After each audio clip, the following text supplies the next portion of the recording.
How to heal after mourning the loss of a loved one. Well, before you approach that, you could have a different perspective on how you guys came to relate and be in the first place. And how you guys came to relate and be in the first place. There was a particular type of resonance, different types of resonance, which makes circumstances possible. And eventually, passion and desire was kind of like the forerunner for, human resonance, respectively. Because ultimately, we're following up on what we're persuaded and provoked to do, the sun sign. We're persuaded and provoked within our sun sign, and our Mars sign being what we're driven towards passionately, and how on a different dream level, our sun sign and our Mars sign, we take that energy signature within our human selves to a different dream level. And it could be such a possibility that even when we die, say an old married couple, no matter which one dies first, lady or gentleman, when one of them dies, they could have a different relationship on a different dream level setting.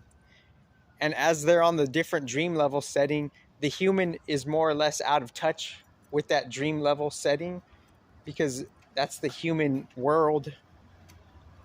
So the human world, it's intentionally away from the dream bodies for the human experiment. But how we go back to the dream bodies, we need different reasons and different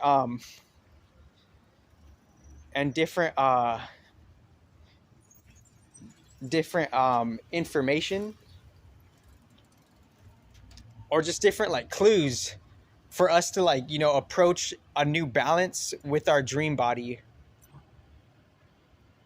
So how to mourn the loss of a loved one is it would be better to focus on the good times that you guys had when you lived throughout your whole life. And as you lived out through your whole life, when you're nearing death, you're going to bring that positive energy, and it's going to be transferred and replicated to where you guys are already relating on a different realm. And it's nuanced with the layers, because even on that different realm, you are more or less in communes and not communes. As you are within this realm, you are more or less in communes and not communes, because you're always your individual self. But your individual self, a part of your water body, is merging with a different water cycle of a different person. And that's creating a new, family signature within, your grandparents making your parents, and your grandparents making you. And as your grandparents ultimately made you, your grandparents more or less have a different connection and different ties on a different dream level, as so you do with your partner. As you create a new relationship with your partner, it's creating a different transfer, replication, imprint, dream, circumstance, scenario, situation. And as it's doing that on a different dream level, they're depending on you and your higher self, in between you and your higher self, a new field is being created, because your human is anchoring the new creation of itself. And as the human is anchoring a new creation of itself, it's the in-between realm between you and your higher self, and how that's nuanced. It's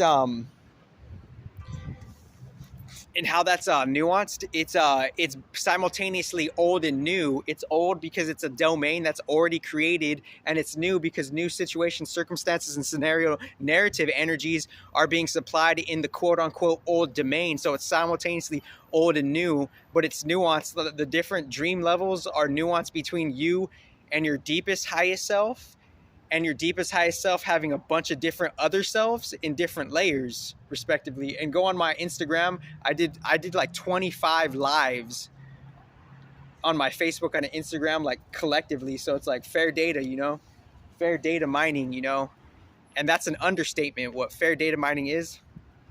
Yeah. And you know, let's balance America, you know, let's like use all of the best of the balanced stuff, offer it to the best of the balanced gods, and then we could have a clear conscientious, and then we don't have to worry about anything, because you know we don't know what we borrow from other things, be it whatever subject, object, concept, or you know, title. We do not know what we borrow respectively and neutrally. So how to mourn the loss of a loved one properly, you approach it, you focus on all the good times that you had, and you travel back in your life from like where you are now to the past. And as you're traveling from here to the past, you're completing within it, you're recompleting the energies. You're recompleting the energies by supplying it constructive energy, and how you guys built yourself from the memories you had. You're honoring the energy that gave you the possibility to build what you are today. You're honoring that energy, and you're corresponding that energy with a different within a different dream level or a different dream field, respectively, neutrally. So as you're doing that, and there was a different point I wanted to make earlier before this video, but I got the general like subject down, and the general subject down is like pretty much talking about like how to mourn the loss of a loved one. You focus on the good times that you had with them, and as you're focusing on those good times that you've had with them, it's actually you're kind of like reseeding the tape of your life, and you're kind of seeing it on how it played out differently on a dream level. But we like simultaneously forget and remember that, because that's the basicness of like how the human is experiencing 3D. The human is experiencing 3D, and it has only a slight recollection of what it experienced in different dreams, respectively. Because like in how we like capture memories in different dreams, that's like a more advanced technology, you know. And it's not that it's like material or not material. It's just its own field of dynamics and field of mechanics. So, and then, you know, shout out to like Swami G, because he gives good inspiration on how to kind of revisit your memories, practice revisiting your memories. And as you're revisiting your memories, you know, attempt to resolve intuitively, and I guess, you know, recognizing the logical mind and how the logical mind has a duality, and that logical mind has the duality that is the ego within your, like, more or less your sun and Mars sign. You know, your sun and Mars sign collectively is an external energy force that's going, that's creating your human character. And how we're creating our human character, we have some type of like quote unquote neutral egotistical pride, end quote, to like how we try to, like, you know, could defend ourselves just on like, you know, a basic instinctual level. Yeah, old people, so cute, huh? So cute. And then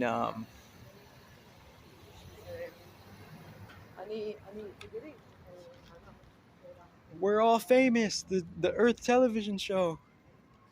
Earth is famous. Now the joke's not funny anymore. But anyways, and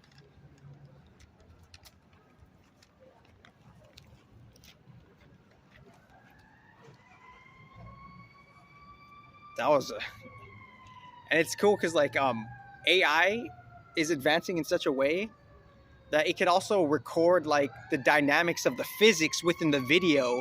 So if it could see the physics within the video, like say you're at the gym and you could see, like, you know, how someone has a certain velocity or volume, or just even like someone observing from afar away, like the balanced AI within the videography it's advancing in a particular way thanks to a particular insight where like it could see the physics within the video, you know, like how much of an impact was actually caused, you know, how much of like on some metaphysical shit, how, like who's really like, you know, leaning towards like something of a quote unquote metaphysical vampire, end quote.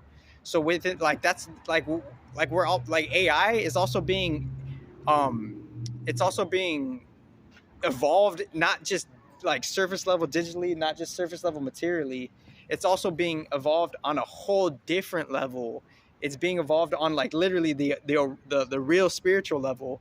So that's what the mainstream tech industry doesn't necessarily get, you know, because they're polarized, neutrally saying, with just going towards the polarity of just mainly material and its dualities and denominations thereof.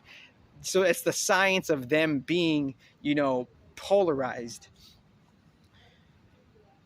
So so how so how to mourn the loss of a loved one? I would just focus on the I would focus on the good times that you had with them. And once they pass away and they're in some type of purgatory and they're observing you more or less,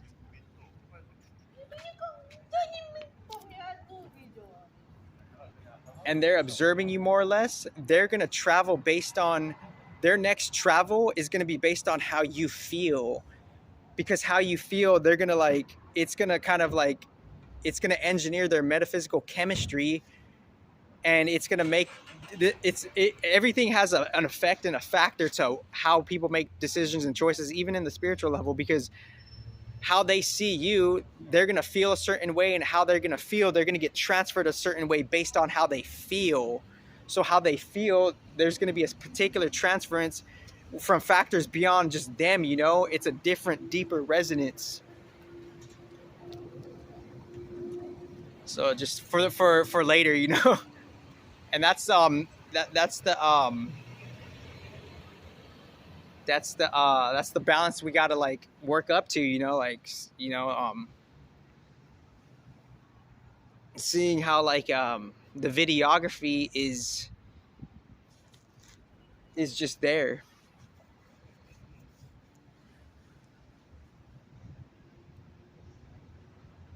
So if you're in, if like a older couple, if one of if like their spouse died, it would be kind of like a better approach would be to like see how you guys connect on a different level, and how you connect on a different level, we could break the polarity, duality, delusion of that we even die to begin with. We don't really die, just a certain context version of us dies. And as a certain context version of us dies, we can more or less within, you know, this allotted time of our human life, based on how we feel ourselves, if we feel ourselves with constructive, positive energies and appreciation and honor of the good times we had, we could use that energy constructively to get us out of other mind funks and gunks, and we could use the real constructive energy to actually reconnect with them on a different level. But it might not be from the familiarity of the human level, but still nonetheless there's a familiarity on how the dimensions before actually preordain what happens on the dimensions after. And the dimensions after are preordained from like, you know, a certain like in between, like, you know, metaphysical negotiation of what is the human ready to resonate with. You know, that's how life works. Like the future is created based on how are you ready to resonate with things that are an appropriate compatibility match with you. It's simultaneously random and not random. It's random because it's like anything could happen within the anomalies and the mechanisms of the collective consciousness. So that's how it's random. And it's not random because whatever resonance and that we punctually structure in within ourselves, that's the not random work. We're gearing ourselves up to like meet our future potentiality and our future possibilities of our, you know, of what, how we could be compatible with our higher self in the future, and like and everything in between in a higher balanced way.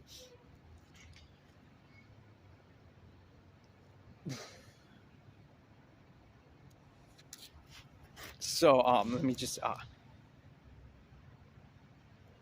so the so within certain like levels before this reality, there's more or less, there's some things that are preordained, and they're preordained because a different version of ourselves is just selecting something to work with, and whatever it's working with, we're the byproduct ripple effect of that. Like this whole like 3D reality, it's the byproduct reaction of a 3D matrix that's happening somewhere else.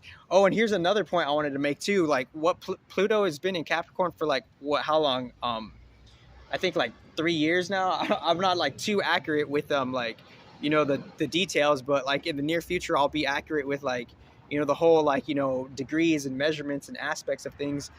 But when Pluto's in any sign, constellation, or degrees, what Pluto's ultimately doing, and I wrote some notes about this. I wrote like 6 bullet points. Oh, did I pull the paper right on the money? Let's see. Nope. Yep. Yo. Nope. 2 blanks. 2 blanks. But what Pluto's ultimately doing, he's cleaning house. He's cleaning house and in Capricorn. So as Pluto's cleaning house in Capricorn,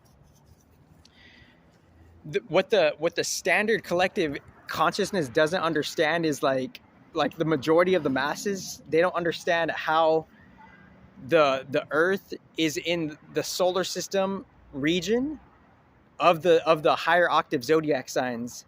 And since the Earth is in the higher region of the higher octave zodiac signs, those higher octave zodiac signs are slightly connecting to different, like, you know, dark and light galaxies respectively. And as it's doing that, it's the collective Earth doesn't necessarily know that, you know, it doesn't necessarily, it's unconscious to that. It's unconscious to the movement. It's unconscious to the transition. It's unconscious to the mechanics and the dynamics of how, you know, Pluto is in like, you know, Capricorn, and the Earth is in relation to the higher octave constellations from the solar system to the Earth, and from the solar system to whatever the next tier is respectively. And as it's doing that, the constellation of Capricorn, it has its own respective spectrum from the Earth to the solar system to whatever the next respective tier is respectively. And as it's doing that, the collective Earth, they're not necessarily knowing that, you know, the beacon of the transformative energy of Pluto being like the harnesser of some type of spiritual power that comes from death. And that spiritual power that comes from death is extreme, because underneath what oscillates and what's in yin and yang with death is life, the power to give life. So within the polarity of life and death is the death of the life, and the death of the life is, you know, the opposite of a baby being born, and the opposite of the baby being born, that's something of what Pluto is, that extremity of that, you know, that archetype of an energy. And Pluto being that beacon, us being you know, more or less like kind of having an imprint when we're born from that, and it's still imprinting us and all the babies born right now. So it's like something like a yarn ball path. You know, the yarn ball is like, okay, like all the planets are yarn balls. They're yarn balls because they're their own yarn balls. They imprint a yarn ball on us, and their stuff keeps going while we keep going. So we're kind of like a quote unquote multifaceted yarn ball, because we're imprinted by all the planets, and all those yarn balls, we're working unconsciously or consciously with that energy of those yarn balls. And if we do it something leaning towards more like conscientious of that's what's happening, then we could have a particular more nudge and inkling to have a more, you know, anomaly-like alignment. But if we don't know that, then we're not necessarily more privy to be on point with the alignment of how that energy is at work doing its thing. So Pluto is like something of like an extreme energy. It's something of like a transformative energy, a reset energy. And Pluto's been in the collective Earth Capricorn constellation from, you know, wherever, however, Capricorn is a constellation from the solar system to the Earth, and how Capricorn's a constellation from the solar system to the Earth, Pluto's there. And wherever Capricorn leads, you know, more or less the next level after the solar system, Pluto's also there. And after the solar system, Pluto being there, it's affecting underneath Earth. And as it's affecting underneath Earth, we're all being shaken up by that, by the collective material solidification concentrated field of what Capricorn has been doing as its own constellation yarn ball, not the planet yarn ball, but the constellation yarn ball. We've been working with that space domain field of the Capricorn to actually see where the matrix is coming from, and to see actually like on the neutral way, that's just the matrix, you know. This is equilibrium open source. This is higher octave equilibrium open source, obviously. And what that is seeing how, like, even though any type of revocation can be done, it's already still being used on a higher way, because Capricorn is the fortress, obviously, neutrally, the fortress of the matrix, respectively. So that's like a collective open source thing. So within that collective open source thing, within the fortress of the matrix, Pluto is there. And Pluto's in the fortress of the matrix. But the collective Earth is reacting to that unconsciously.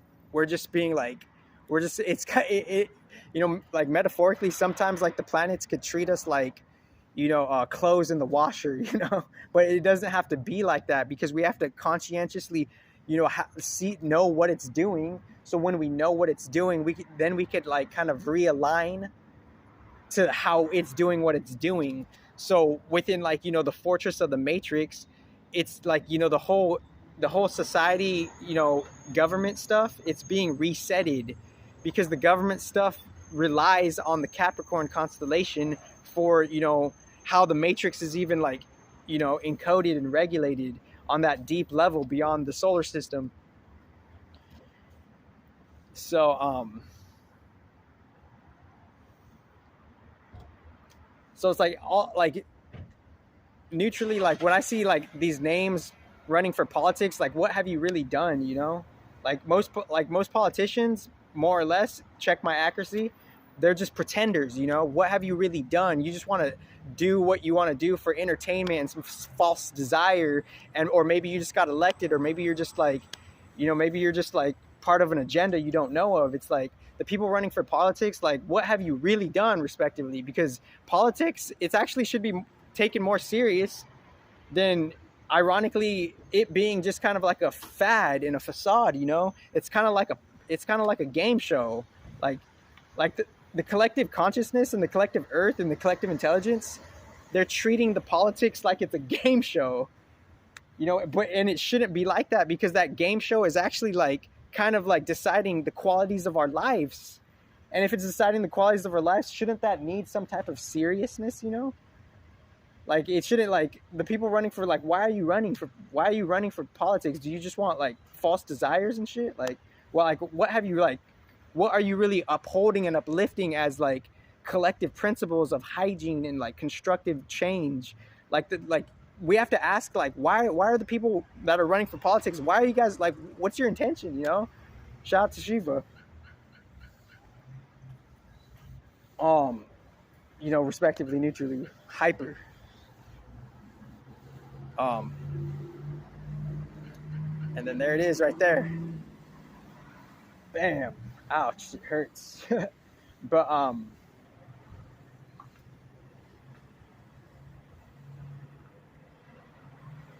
we don't necessarily know that the Capricorn constellation has a material providence. It has an energy providence, and we're unknown to the energy providence of the constellations in a different context. And the constellations in a different context, they're their own feminine yarn balls that we're traveling with always.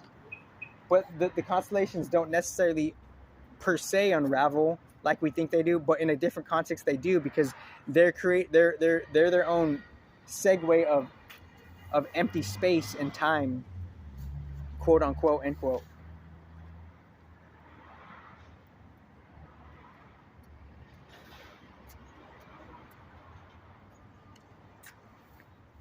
So from a deeper junction and a deeper vantage point,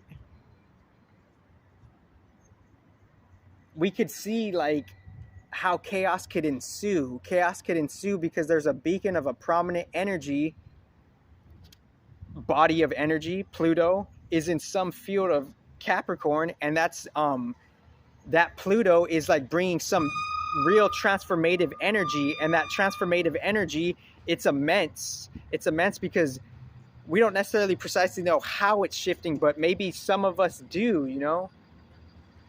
And as that's happening,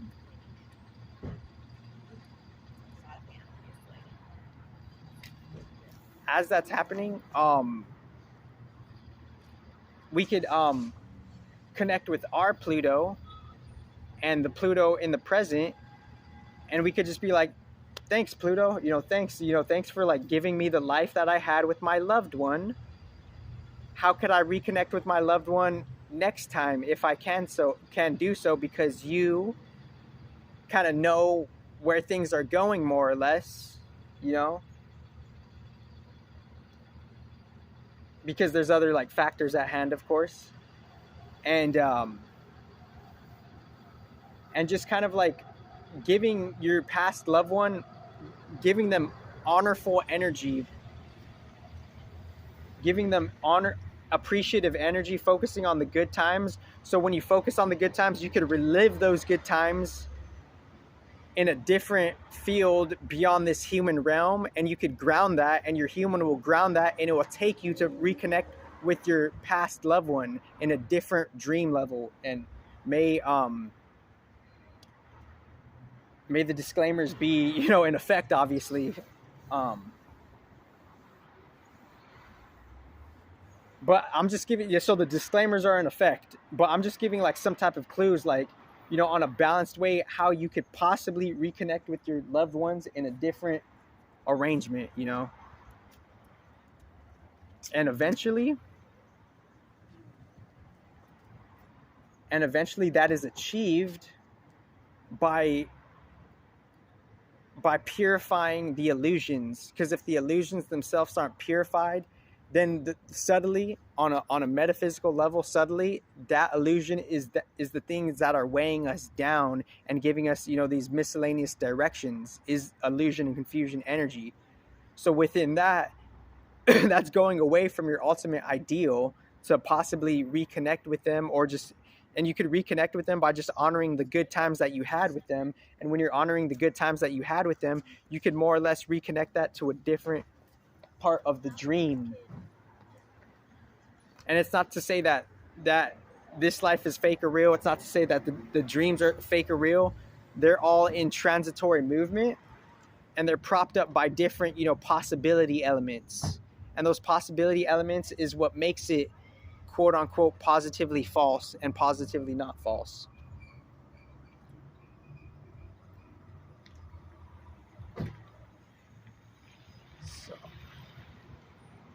So just to recap with this video, is just connecting, like, the collective Pluto, and then, how to possibly kind of like, get over the loss of a loved one. Death is just, it's just a changing of costumes. It's actually more particularly these days, death is just like the closing of a chapter of a life, and then a new chapter begins. And after the new chapter begins, you'll have a different time to you could ask, like, why did we get together in the first place? You know, that's natural. You know, that doesn't have to be too left field. You know, that's like a that's a relevant factor to me. You know, because in the end, you know, what the higher beings are ultimately really testing us on is like an appropriate detachment, not a detachment where it's like averse to everything. No, a detached, like, where things have a particular beginning, and if they have a particular beginning and you understand that particular beginning, then you could more or less kind of push you could kind of, like, you know, let go a little more easily. And you could let go a little more easily because you knew how things started, and if you knew how things started, you're less graspy,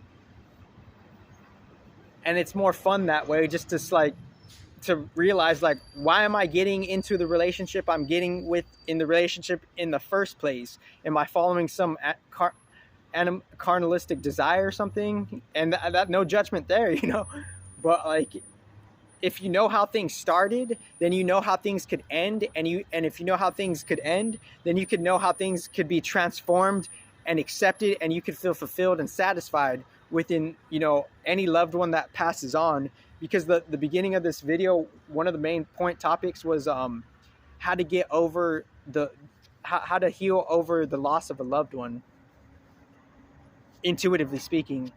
And it's by, like, on the external level, working with, you know, the material astrology, respectively, neutrally,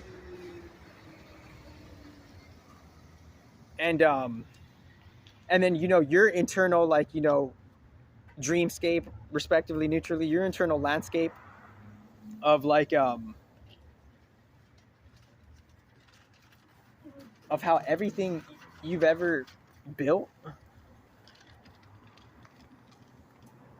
it was preceded by certain evolutional breakthroughs of resonance. You know, a tree, for it to be like 10,000 feet tall, that's not necessarily going to happen overnight, you know?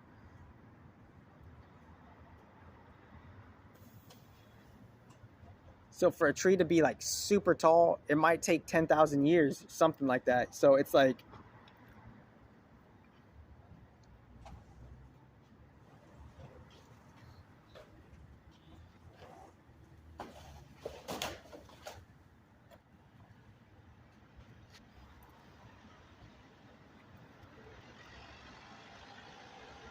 so that the resonance it needs to be kind of, like, not pasteurized. I need to look up what that word means, pasteurized. But the resonance needs to be culminated. It needs to be, like, tempered. And another thing before I end this video,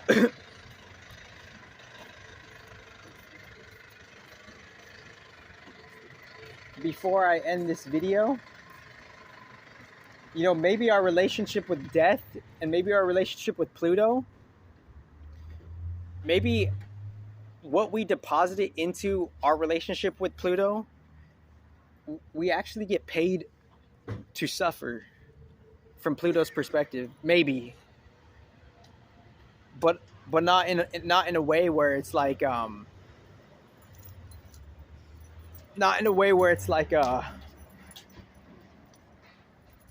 not in a way where it's like, you know, disaligned.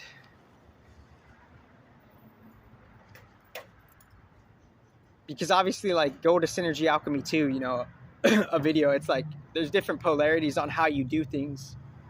And I'm not, like, suggesting anybody, like, do these experiments of, like, unnecessary suffering. I'm not saying to do that. I'm just saying, like, maybe how we transition from when we die to wherever else we go, that transition is based on how we're balancing our pleasure and pain.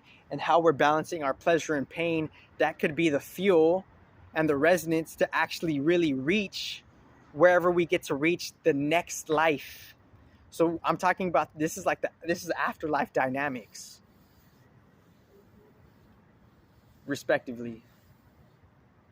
So within these afterlife dynamics, you know, some of the quote unquote Godheads, end quote, they're they're seeing the reason of suffering. But like big disclaimer and discernment here. I'm not saying to like distortedly suffered. I'm not saying that. I'm just saying there's a natural suffering. There's a natural suffering with being human in nature and not nature. There's just a suffering. There's an endurance. There's a tempering going on. And within that endurance and tempering tribulation, that suffering is depositing into our Pluto energy, because the Pluto is going to receive that suffering, that pain and pleasure after we die, and it's going to see where we're going to go after that. You know, what could we handle? What could we transform? We transform based on what we experience as pleasure and pain, without the good and bad of it, you know? Like pleasure being pleasure, pain being pain, hopefully not out of pocket. But that's this 3D realm, the Boo Mandala and the 3D matrix. People don't have the intelligence to recognize there's a shadow of distortion, and if we don't overturn that shadow of distortion, then you're contributing to collective ignorance that could feed the collective metaphysical atmosphere to experience some type of ignorance, and in turn some type of distortion, right? So the earth itself, whenever like a eon passes, the eon is going to collect all of the suffering and the pleasure, and from that suffering and pleasure, it's going to make the next eon based on it not just logically assessing what the suffering and the pleasure was, but it intuitively creating something new already from the pain and pleasure from the earth.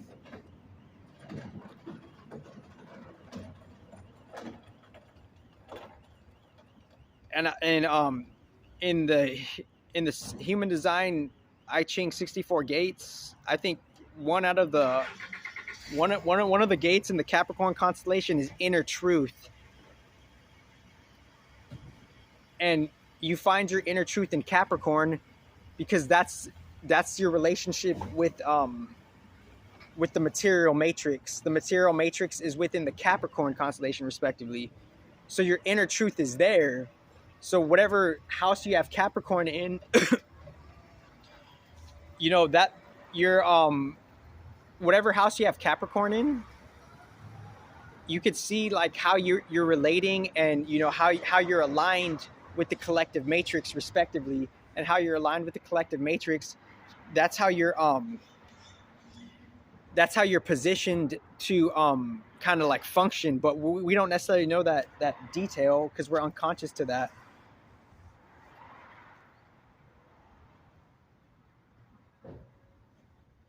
So like so your inner truth, it could revolve around, you know, Capricorn being in one of the 1st through 12th houses.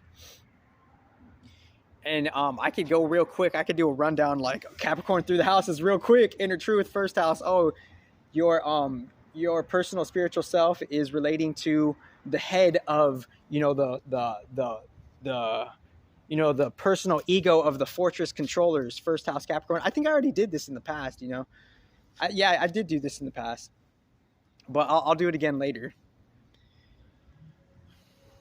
And then the 2nd house Capricorn being technical with the details of, you know, how things are programmed in the visual screen board of the fortress. 3rd house Capricorn being, you know, the communication jurisdiction within, you know, the fortress of, you know, that which is slightly in between the earth and the solar system, a certain, you know, layer of the dream world. And within a certain level of the dream world, that Capricorn constellation, if you have Capricorn in the 3rd house, then you would probably be more of like an emissary or an ambassador for, you know, just the